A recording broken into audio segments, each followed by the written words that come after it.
Hey everyone, and welcome to another edition of Home Buying Tips. This is Michael Rice with CanalValleyGuy.com, and today I'm with Harry Giosian with Chase Financial Corp. Thanks, Harry, for being here today. My pleasure, thank you. So there's no shortage of information out there about the difficulties and challenges in getting a loan today. So what I wanted to do is sit down with a mortgage professional and someone who deals with this on a daily basis and answer some of the more common questions that I get from my home buyers. So Harry, you ready to get started? Yes, sir. First question, how much and how has the loan process changed in the last 5 years or so? Well, 5 years ago, pretty much it was all about stated income loans. There was not much in the way of documentation required. Guidelines are fairly loose on credit scores.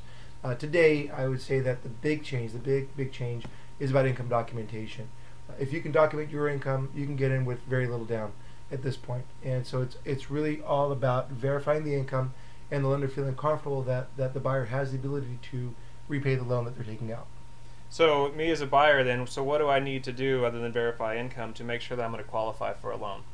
Well, the best advice I can suggest, at least at the start point, is to have a conversation with a mortgage professional. When you sit down and have that conversation, the mortgage professional will verify your income, will probably check your credit, and will look at your bank statements and your liquid assets. And from that process, a buyer will gain a lot of information. You'll get an idea of what you can qualify to purchase, and perhaps some direction on things that you can do to improve your odds of getting the cheaper, higher leverage financing that you may want. Okay. So another common misconception out there is that the loan process takes 60 plus days or so. Let's say I found a house today and I hadn't done my homework ahead of time and gotten pre-approved, but if I found a house today, how fast could I close on a loan? Well, I would say that the loan process has become much more efficient today than it was, say, a few months back. And at this point, we're looking at transactions that we can get closed in 30 days or less.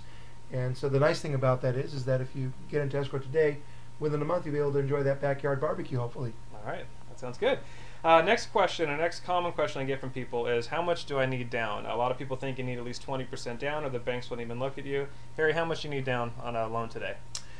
Well, we have programs that are out there, and I would say the majority of the buyers out there are able to get in with as little as 3.5% down.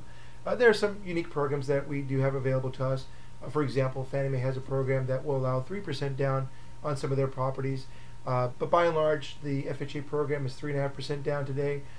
We have a number of programs from Fannie Mae and Freddie Mac with 5% down, and that'll take care of the majority of buyers out there. And for the clientele that's looking at the higher price point homes, we do have programs that will allow 10% down up to $1 million price point. And so the nice thing about that is that the mortgage market is healing at this point, and lenders are becoming more aggressive. And this is all because I think that they see that home values have stabilized and are probably now at this point looking to trend hopefully upward. That's good news. And the other question that you get from a lot of people is credit scores. So what types of credit scores do you need? Do you need perfect credit scores for these types of loans you're talking about? No longer. Again, as part of the healing process in the mortgage industry, we're able to do deals for clients with credit scores even below 640, and so that's a big plus, I'd say. Again, it comes back to income documentation. As long as you can document the income, lenders are willing to make some exceptions on the credit scores. So again, if you're looking at the FHA product line, for example, we can get in with as little as 3.5% down. Credit scores under 640 are acceptable, and so that is definitely available.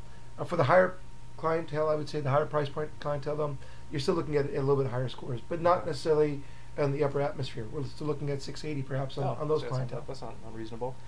And then this is a personal question, or personal for someone like myself who's self-employed. During the heyday, you can do stated income loans. Those have gone away. What do you recommend that self-employed people do today? Again, it's about income documentation, and so we have programs that are now available. I would say that typically what we're looking for is an industry. 2 years tax returns, so they're going to look at the most recent 2 years income documentation. The goal from a lender is to see that the income is stable and perhaps increasing. We can look at the tax returns, analyze it, perhaps add back in certain expenses to help increase your net income as far as qualifying goes. And what I would say is that we also have some programs that are now beginning to look at just the most recent year tax return. So for the clientele that may have had a bad year in 2009 because of the recession, we're able oftentimes to ignore the 2009 return, for example, and look at the most recent year tax return, and perhaps that'll help in qualifying for just a little bit more money. Okay. And again, but it all starts with a conversation with a mortgage professional, and that conversation will help guide you the buyers in the right direction. Well, the good news from what I'm hearing is it sounds like there's still good loan programs out there. The main difference is that everything has to be verified today. You see, that's the biggest difference between 5 years ago. That is. So the bank actually wants to make sure that you can repay the loan, which is something that we didn't have 5 years ago. So the next step is to get pre-approved for your loan. So just get in contact with me and I'll put you in touch with Harry and we can get that process started. And then in the meantime, go to my website, KaneaValleyGuy.com, and you can search for homes, sign up for email updates, take some neighborhood tours. So check it out, KaneaValleyGuy.com. Harry, thanks for being here. Thanks to everyone for watching, and I look forward to hearing from you.